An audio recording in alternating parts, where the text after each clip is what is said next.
Olá! O nosso objetivo nessa aula é realizar o estudo de alguns assuntos importantes trabalhados pela Banca CESP por meio da resolução de questões, envolvendo 3 assuntos: direitos sociais, nacionalidade e direitos políticos. Todos eles dentro do capítulo chamado Direitos e Garantias Fundamentais. Então, me acompanhe em cada uma dessas questões.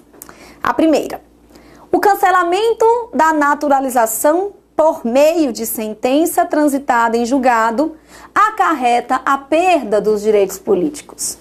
Direitos políticos que estarão diretamente relacionados à nacionalidade, já que a nacionalidade garante ao indivíduo, seja ele brasileiro ou estrangeiro que se naturaliza, o direito de participar da vida política do país. Então, assim, quando se cancela a naturalização por meio de sentença judicial, porque naturalização só se cancela por sentença, não é possível cancelamento por meio de uma autoridade administrativa, seja da Polícia Federal, do Ministério, de qualquer que seja.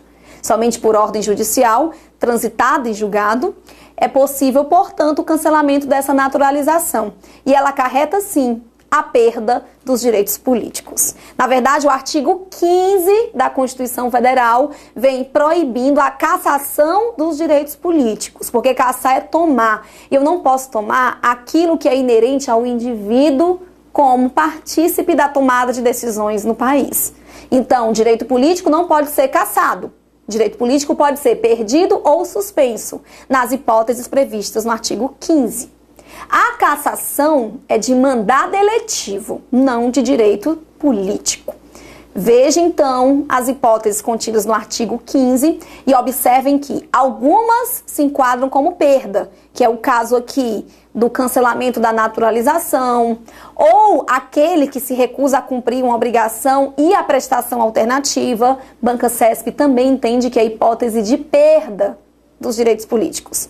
Já a suspensão é a hipótese da improbidade administrativa, ou então daquele que foi preso, condenado, está aguardando o trânsito em julgado, está aguardando o cumprimento da sentença condenatória já transitada em julgado. Portanto, a nossa questão de número 1 está correta, com fundamentação no artigo 15. O cancelamento da naturalização gera a perda dos direitos políticos. E esses direitos políticos compreendem o direito de votar e de ser votado. Primeira questão, item correto. Vamos para a próxima questão. No Brasil, o pluralismo jurídico configura-se, por exemplo, quando da aplicação das regras criadas por membros de organizações criminosas distintas das regras jurídicas estabelecidas pelo Estado. Aqui temos o pluralismo jurídico proveniente dos ideais de cidadania. Cuidado para não confundir com o pluralismo político, com o direito à participação popular. Como se dá, então, essa participação popular? Está prevista no artigo 14. Direito à participação popular. A participação popular, ela pode se dar de 2 formas. Nós temos o direito de participação popular direta, quando o povo vai lá e diretamente interfere na tomada de decisões no seu país, e de forma indireta, quando, por meio do voto, o povo escolhe o seu representante que vai atuar em seu nome. Então, na participação popular direta, quem decide é o povo diretamente. Na indireta, quem decide são os representantes do povo. Por isso que a indireta se dará por meio do voto, enquanto que a direta por meio de 3 institutos. Temos o plebiscito, o referendo e a iniciativa popular.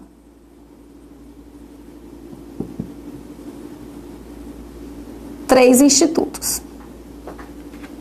Com relação ao voto, temos apenas que lembrar que esse voto possui 4 características. Ele é direto, porque não existe um intermediário entre o eleitor e quem ele escolhe para atuar em seu nome. Ele é direto, secreto para não gerar interferências, universal, porque não faz distinção entre as pessoas, e periódico, característica da democracia, já que de tempos em tempos é possível mudar o seu voto através de uma nova eleição. Já a participação popular direta se dá pelo plebiscito e referendo, que são formas de consulta popular, onde o plebiscito é uma consulta prévia à existência da lei e o referendo é uma consulta posterior. E a iniciativa popular consiste na possibilidade que o povo tem de propor uma lei, que ainda vai ser votada, aprovada e sancionada. Então, essas são as formas de participação popular. Agora, o que a nossa questão fala não é do pluralismo político de participação popular. Ela fala, já coloquei para você aqui para adiantar vários assuntos que vão ser discutidos. Ela fala do pluralismo jurídico, que configura-se justamente quando da aplicação de regras criadas por membros de organizações criminosas distintas das regras jurídicas estabelecidas pelo Estado. Isso é um pluralismo jurídico porque consiste em um pluralismo de opiniões jurídicas. Então, está correto. Pluralismo político, pluralismo de ideais. É onde entra a nossa participação popular. Então, segunda questão, correta. Questão de número 3. Os direitos de cidadania são, no Estado democrático de direito, todos aqueles relativos à dignidade do cidadão, como sujeito de prestações estatais e a participação ativa na vida social, política e econômica. Participação ativa na vida política, seja direta ou indireta, participação ativa na vida social por intermédio do acesso aos direitos sociais. Item correto. São questões bem teóricas, bem doutrinárias, sempre abordadas pela banca CESP. Passamos para a próxima questão. Diz assim: a possibilidade de extensão aos estrangeiros que estejam no Brasil, mas que não residam no país, dos direitos individuais previstos na Constituição, deve-se ao princípio da primazia dos direitos humanos nas relações internacionais. A fundamentação está no artigo 4º, que trata dos princípios internacionais que envolvem o Brasil e outros países. Tem que ter uma primazia em relação aos direitos humanos, porque a fundamentação dos direitos fundamentais decorre dos direitos humanos. Por isso que o caput do artigo 5º garante que os direitos e garantias fundamentais são extensíveis a brasileiros e estrangeiros residentes em solo brasileiro. Vem o entendimento do STF e diz que nem precisa que o estrangeiro seja residente em solo brasileiro. Estando em solo brasileiro, já é detentor de direito e garantia fundamental. Lógico que não todos. Por exemplo, essa participação popular aqui, ela fica restrita ao cidadão. Estrangeiro não é cidadão. Então, assim, a nossa questão está correta.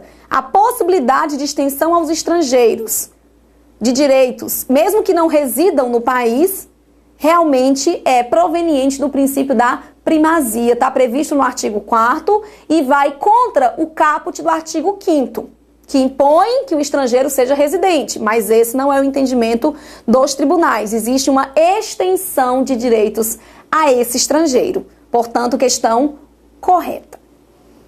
Próxima questão. Equivalem às normas constitucionais originárias os tratados internacionais sobre direitos humanos, aprovados em cada casa do Congresso Nacional em 2 turnos por 3/5 dos votos dos respectivos membros. Temos aqui uma questão que trata da eficácia dos direitos dos tratados internacionais. A questão do status que esse tratado internacional vai receber quando ele entrar na legislação brasileira. Porque tratado internacional consiste em um acordo que é celebrado lá fora.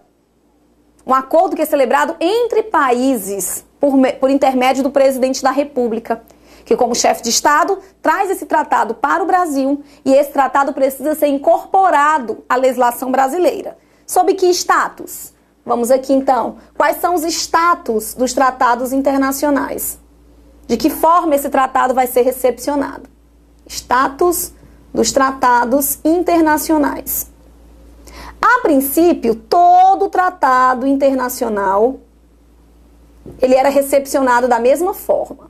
ele era recepcionado como norma infraconstitucional, norma que está abaixo da Constituição. Então, como norma infra, os tratados internacionais, eles tinham status de lei ordinária. Eram recepcionados pelo Congresso Nacional e ingressavam com o status de lei ordinária. Isso aqui foi antes da emenda constitucional de número 45. Antes da emenda constitucional de número 45 de 2004. A nossa alteração veio com essa emenda, que criou um novo status para o Tratado Internacional. Ganhou o status de norma constitucional. Deixou de estar abaixo da Constituição para estar no mesmo nível que ela. Porém, isso aqui é apenas com o advento da emenda 45, após a emenda constitucional 45 de 2004, o tratado ganha esse status. Mas para isso, ele precisa cumprir com alguns requisitos. Esse tratado ele tem que ser de direitos humanos, não é um tratado qualquer, e ele tem que ter o mesmo quórum de aprovação da emenda constitucional. 3/5 dos votos nas duas casas e em 2 turnos. Quórum da emenda constitucional. Ele deixa de ser uma norma infra e passa a ganhar status constitucional. Lá na pirâmide da norma jurídica, a Constituição fica no topo, a lei ordinária abaixo. Quando ele for de direitos humanos e tiver o quórum de aprovação da emenda, o tratado vem para cá. Ele ganha status constitucional, deixa de ser uma LO e passa a ter status constitucional. E aqui aparece então o entendimento do STF, criando um novo status. Status de norma supralegal para alguns tratados internacionais. O que é uma norma supralegal? Supra vai ficar acima da lei, porém abaixo da Constituição. Bem aqui. Norma supralegal é entre a Constituição e a lei ordinária. Quem é que ganha status de norma supralegal? Entendimento do STF.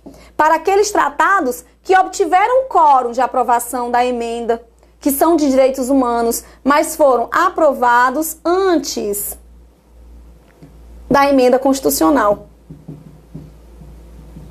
Então, assim, hoje, os tratados internacionais possuem 3 status diferenciados. E então, como fica a nossa questão? Equivalem às normas constitucionais originárias os tratados internacionais sobre direitos humanos, aprovados em cada casa do Congresso em 2 turnos por 3/5 dos votos. Eles não equivalem a normas constitucionais originárias, eles equivalem à norma constitucional, à emenda constitucional e não originária. O erro aqui é só essa palavrinha, esse termo originário, porque isso aqui não é proveniente da própria Constituição. E a fundamentação aqui está no artigo 5º, parágrafo 3º. Item incorreto. Próxima questão. Estrangeiro residente no Brasil há mais de 15 anos, ininterruptos e sem condenação penal, não pode impetrar uma ação popular, mas pode se valer do direito e garantia individual de petição sem a necessidade de um advogado? Estrangeiro tem direito fundamental no Brasil? Começamos a aula dizendo que sim.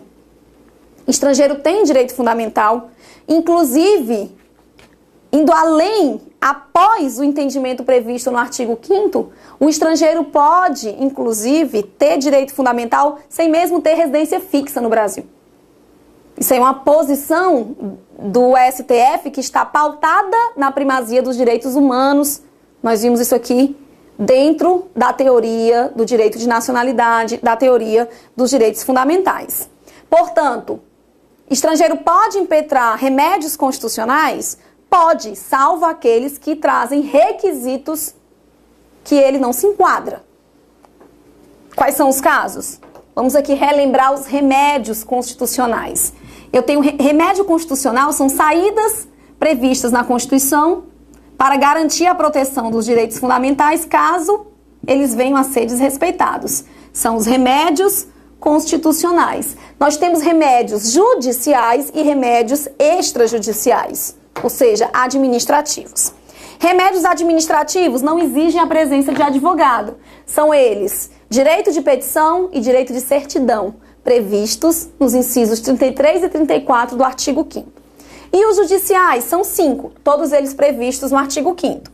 temos o habeas corpus, o habeas data, mandado de segurança, mandado de injunção e ação popular.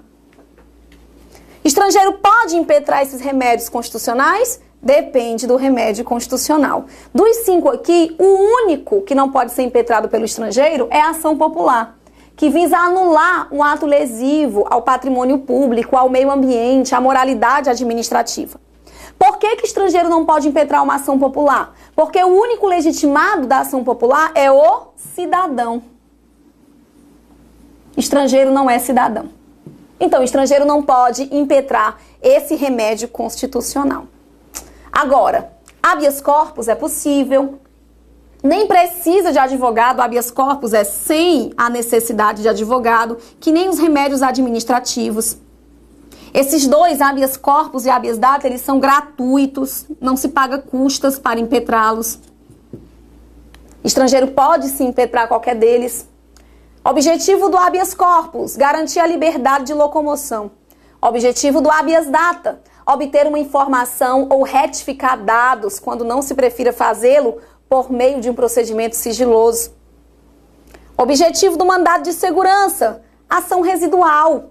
Será cabível, quando não for caso nem de habeas corpus, que visa a liberdade de locomoção, e nem de habeas data, que visa a informação, que tem que ser necessariamente pessoal e em posse do poder público, ou a retificação, a correção de dados. Portanto, se houver um abuso de poder, que não é caso nem de corpus e nem de data, cabe o mandado de segurança. Então, o requisito aqui é a existência de um abuso de poder, mais um direito líquido e certo. Porque o mandado de segurança exige prova pré-constituída. Não existe instrução probatória, você tem que juntar a prova no momento do ingresso. Precisa de advogado, paga custos e o estrangeiro pode impetrar. Mandado de injunção, muito simples, visa solicitar ao judiciário que peça ao legislativo a elaboração de uma norma regulamentadora de um direito fundamental. Então, será impetrado diante da omissão do poder legislativo, diante da ausência de norma regulamentadora de um direito fundamental. Daquele direito constitucional de eficácia limitada. Então, assim, temos os 5 remédios constitucionais previstos no artigo 5º e a nossa questão diz que o estrangeiro residente no Brasil há mais de 15 anos, ininterruptos e sem condenação penal. Não está dizendo que ele se naturalizou, ele até poderia, mas ele não se naturalizou. Então, ele não pode impetrar uma ação popular, porque para ser impetrante de uma ação popular, ele teria que ser cidadão. Mas pode se valer do direito e garantia individual de petição sem a necessidade de um advogado? Pode. Direito de petição e direito de certidão são remédios administrativos. Não exigem advogado, assim como não exige o habeas corpus, que, embora remédio judicial, não exige acompanhamento por advogado. Admite-se o jus postulante. Correta a questão. Vamos para a seguinte. A Constituição expressamente estabelece serem direitos sociais a educação, saúde e lazer, busca do bem-estar e proteção à infância e à adolescência, além da assistência aos desamparados. Aqui temos o assunto chamado direitos sociais. Direitos sociais que está dividido em 3 blocos, como um direito fundamental. Nós temos, primeiramente, os direitos sociais propriamente ditos, que são obrigações estatais que independem de contraprestação financeira, ou seja, são gratuitos. O Estado tem o dever de ofertar a todos, previstos no artigo 6º. Que direitos são esses? Temos aqui direito à alimentação, direito ao lazer, educação, segurança, assistência aos desamparados, assistência à infância e à maternidade, direito à moradia, direito de ter um trabalho, não é emprego, direito ao trabalho, direito à previdência, à alimentação e agora o direito social mais recente, incluído pela emenda constitucional de número 90 do fim de 2015, direito ao transporte. Então, hoje são 11 direitos sociais previstos no artigo 6º como obrigações estatais que independem de contraprestação financeira. O Estado é obrigado a ofertar tais direitos. E para diferenciar, além dos direitos sociais, nós temos os direitos individuais do trabalhador, esses aqui estão previstos no artigo 7º e ele vai exigir uma relação de trabalho, direito a seguro-desemprego, FGTS, carteira de trabalho, licença, férias. E, por fim, temos ainda os direitos coletivos dos trabalhadores. Aqui é o direito à representação sindical. E a previsão constitucional está contida nos artigos 8º a 11. Direito de greve, direito de não interferência estatal na atuação dos sindicatos.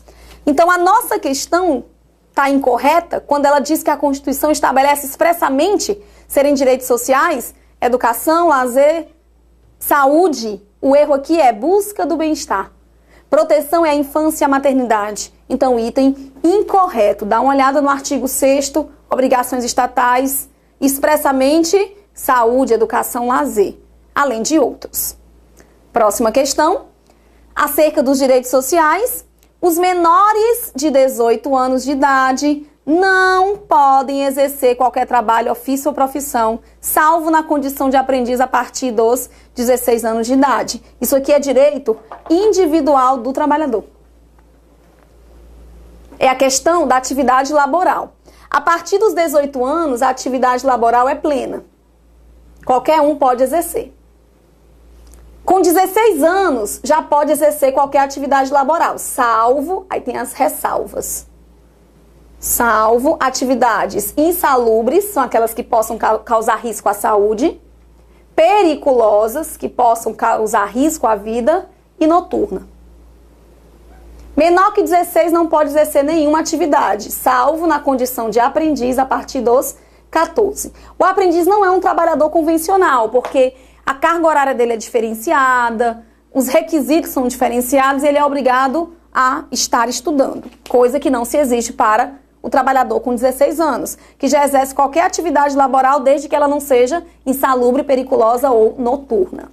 Então, assim, voltando à nossa questão, os menores de 18 anos não podem exercer qualquer trabalho, ofício ou profissão, salvo na condição de aprendiz a partir dos 14 anos. Incorreto. Aprendiz é a partir dos 14 anos. Próxima questão. A Constituição estabelece um tratamento diferenciado entre trabalhador com vínculo permanente e trabalhador avulso. Já está incorreto. O artigo 7, direito trabalhista individual, ele garante igualdade de direitos entre trabalhador com vínculo permanente e avulso, que não é o eventual, é aquele que tem mais de um patrão. Assim como também garante os mesmos direitos ao trabalhador doméstico, ao trabalhador intelectual, manual, técnico. Item incorreto. Continua dizendo que, assim, os direitos sociais constantes no texto constitucional são aplicáveis apenas aos trabalhadores urbanos e rurais que tenham relação de emprego. Falso. Temos aqui a figura do avulso, que não é o eventual. O eventual é o autônomo. De fato, o autônomo não está protegido aqui no artigo 7º. Mas o trabalhador avulso está. Quem é o avulso? É aquele que tem vários patrões. Por exemplo, o trabalhador portuário, o estivador. Ele é que nem um trabalhador com vínculo permanente. A diferença é que o trabalhador com vínculo permanente tem só um patrão, enquanto que o trabalhador avulso pode ter vários. E o eventual é o autônomo. O eventual não é regido pelo artigo 7. Item completamente incorreto. Próxima.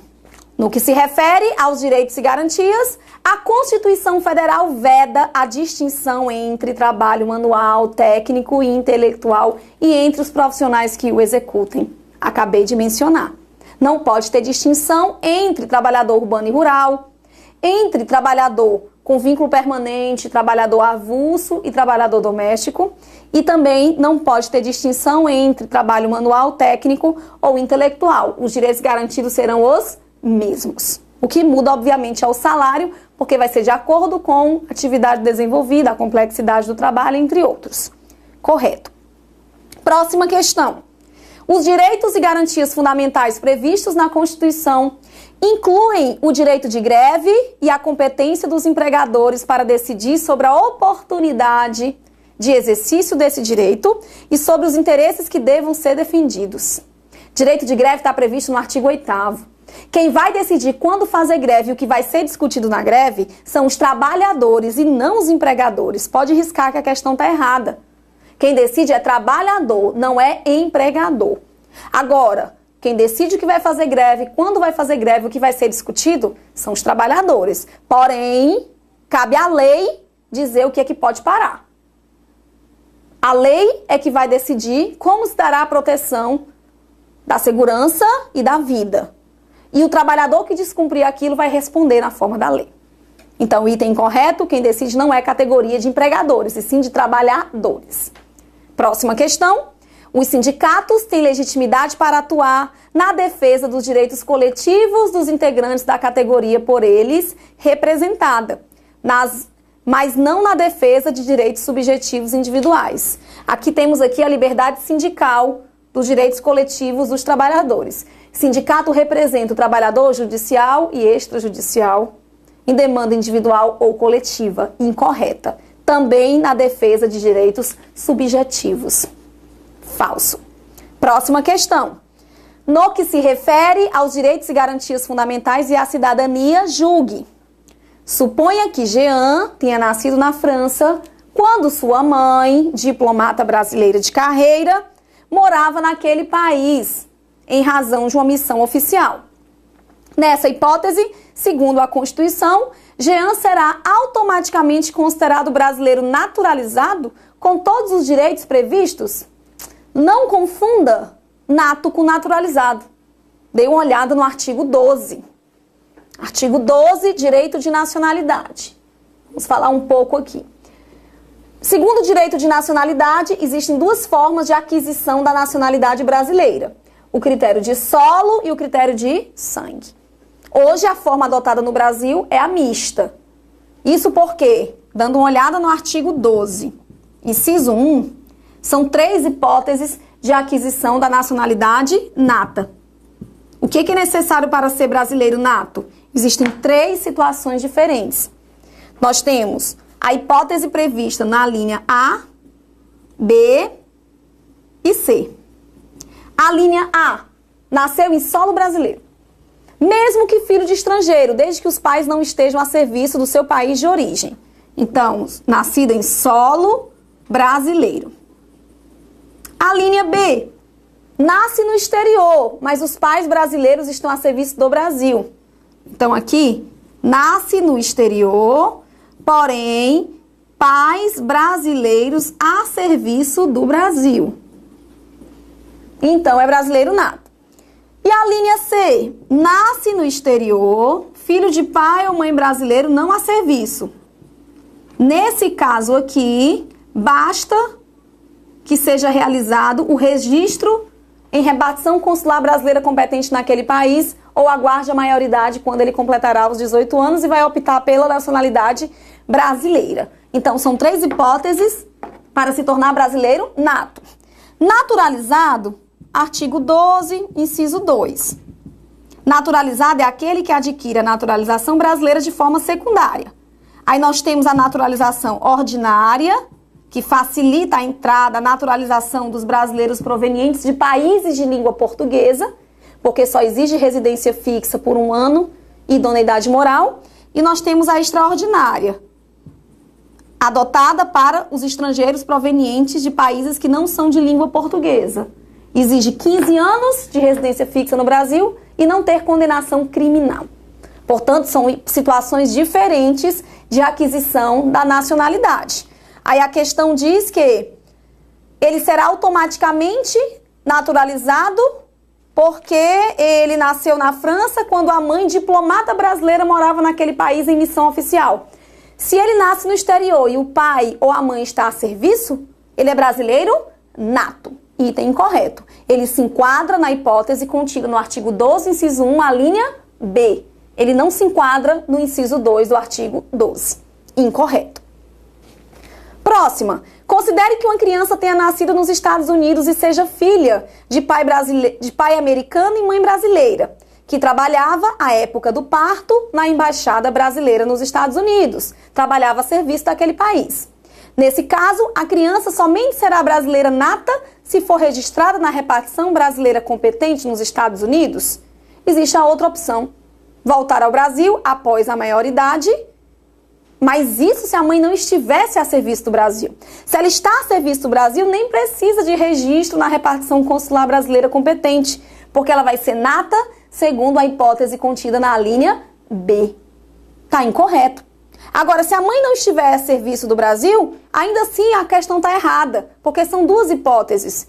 Não é apenas se ela for registrada na repartição brasileira competente, mas também quando ela adquire a maioridade e pede para se tornar brasileira. Incorreto. Próxima. Consoante as normas referentes à igualdade entre brasileiros e portugueses, o gozo dos direitos políticos no estado de residência importa na suspensão do exercício dos mesmos direitos no estado de nacionalidade. Segundo o artigo 12, parágrafo 1º, acordo de reciprocidade somente entre Brasil e Portugal. E, de fato, se eu estou exercendo direito político em um país, suspende o exercício de tais direitos em outro país. Correto. Próxima questão. O cancelamento da naturalização por meio de sentença judicial transitada em julgado acarreta a perda dos direitos políticos em conformidade com o artigo 15. Correto? Não é cassação, é perda. Próxima. Será declarada a perda da nacionalidade do brasileiro que tiver cancelada a sua naturalização por decisão administrativa. Só é possível a perda da nacionalidade por meio de sentença judicial e não sentença administrativa, em conformidade com previsão contida no artigo 15. Incorreta. E a próxima? A Constituição assegura a igualdade de direitos entre brasileiros natos e naturalizados. Perfeito. Mas estabelece limitações a essa isonomia. São os cargos privativos do brasileiro nato, que estão previstos no artigo 12, parágrafo 3º. E diz mais, entre os quais a possibilidade de ocupação de cargo de ministro do TSE proveniente da vaga destinada a ministro do STF. Já está deixando aqui a dica. Se para ser ministro do TSE existe uma vaga que é proveniente do STF, lembre-se, para ser ministro do STF tem que ser brasileiro nato. Então, consequentemente, para ser ministro do TSE na vaga do STF, também precisa ser brasileiro nato. Então, além das hipóteses contidas no artigo 12, parágrafo 3º, além dos casos aqui contidos, onde são cargos privativos do nato, você ainda tem que lembrar do ministro do TSE, que é um brasileiro nato, porque para ser presidente do TSE precisa ser ministro do STF. Consequentemente, uma coisa leva a outra. Então, item correto. Próxima. Os direitos políticos poderão ser cassados na hipótese de condenação judicial transitada em julgado por improbidade? Falso. Não existe cassação de direitos políticos, previsão contida no artigo 15. E por fim, suponha que Pedro, última questão, deputado federal pelo estado X, seja filho do atual governador do mesmo estado. Nessa situação, Pedro é inelegível para concorrer à reeleição para um segundo mandato parlamentar? Bom, a inelegibilidade reflexa está prevista no artigo 14, parágrafo 7. Ela só existe para cargos do poder executivo quando se pretende concorrer a um cargo na mesma circunscrição territorial, na mesma jurisdição de um parente de até segundo grau, consanguíneo, afinidade ou adoção. Salvo se já for ocupante de cargo eletivo e for candidato à reeleição, que é justamente o caso aqui do Pedro. Então, ele não é inelegível. Por quê? Porque ele é filho do atual governador do mesmo estado e Pedro é inelegível para concorrer à reeleição para um segundo mandato parlamentar, nem é cargo do Poder Executivo. Então, ele não é inelegível. Incorreto. E assim, encerramos as nossas questões acerca de direitos políticos, nacionalidade, direitos sociais. Muito obrigada.